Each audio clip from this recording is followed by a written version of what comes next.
Hello, everybody, and welcome to DWM Ask the Advisors video blog. I'm Ryan Smith, and I'm joined with Pat Bohen today. Welcome, Pat. Thank you, Ryan. So we're here to discuss benefits of an IRA of a broker instead of a broker dealer, and along with why pay a fee for a financial advisor.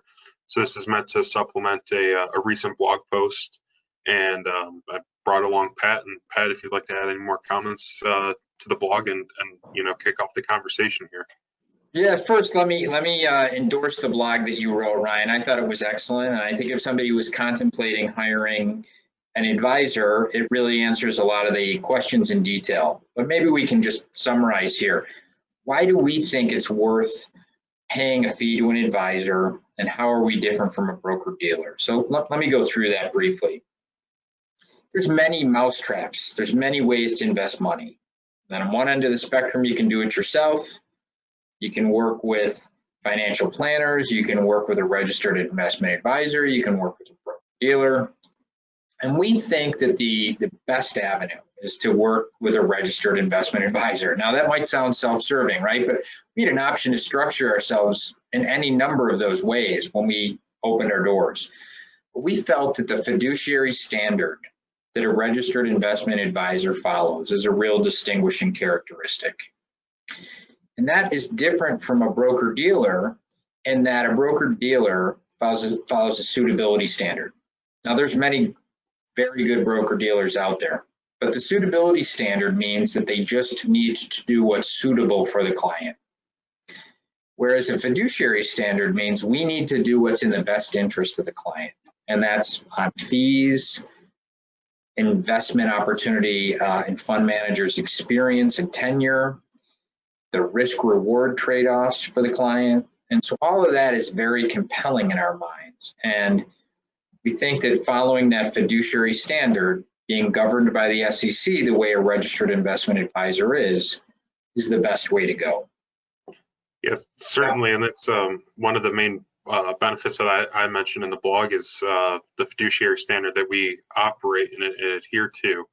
And just one of the main benefits of an RA over a broker or something like that. Yeah, I thought you did a nice job, Ryan, laying that out actually in that blog. Mm-hmm. And it seems like, a lot of people when they go to hire an investment advisor after they meet them, this goes right to the fee question.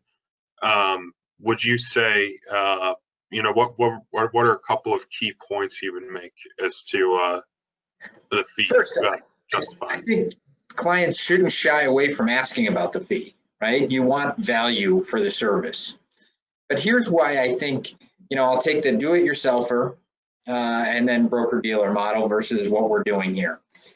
We think that paying for the experience of that advisor and the discipline that they bring is worth the fee. Our fee structure is competitive, and in return for that fee, you're getting great research on the investments that we're placing our clients in. We do a tremendous amount of due diligence with the client about what is an appropriate risk level for them. Do-it-yourselfers sometimes will struggle with that. They think that they have a high risk tolerance until the first market decline, and then they think, oh, I probably had more chips on the table than I should have. We try to clear all that up front and really have an understanding of what the risk tolerance is, and then put together a portfolio that has good risk-reward trade-offs. That in and of itself makes the fee worthwhile. We really help clients avoid market timing mistakes, selling at the bottom of a market in panic, buying at the euphoric high market when things are expensive. We think that adds a tremendous amount of value. And then how we can potentially differ from a broker-dealer is sometimes a broker-dealer will have transaction costs. We don't have transaction costs, commissions, if you will. We don't take any third-party commissions from outside vendors. When we follow that fiduciary standard versus the suitability, we're picking investments that are in the best interest of the client. The suitability standard that the broker-dealer follows, they may be selecting something that's suitable, but they're getting a third-party commission from that investment vendor. We don't do that. So we think that our fee is very justified. We think it's fair, and we think clients benefit from working with a professional at the end of the day. Yeah, like you mentioned, the experience and discipline that the financial advisor provides is certainly key reasons why the fee is justified. And between what we just covered here, there's definitely more in the blog. So I thank you for your commentary, Pat, and suggest everybody go read the blog that's posted. I would too. I highly endorse it, and I think you're doing an excellent job with it, Ryan. Thank you for your time.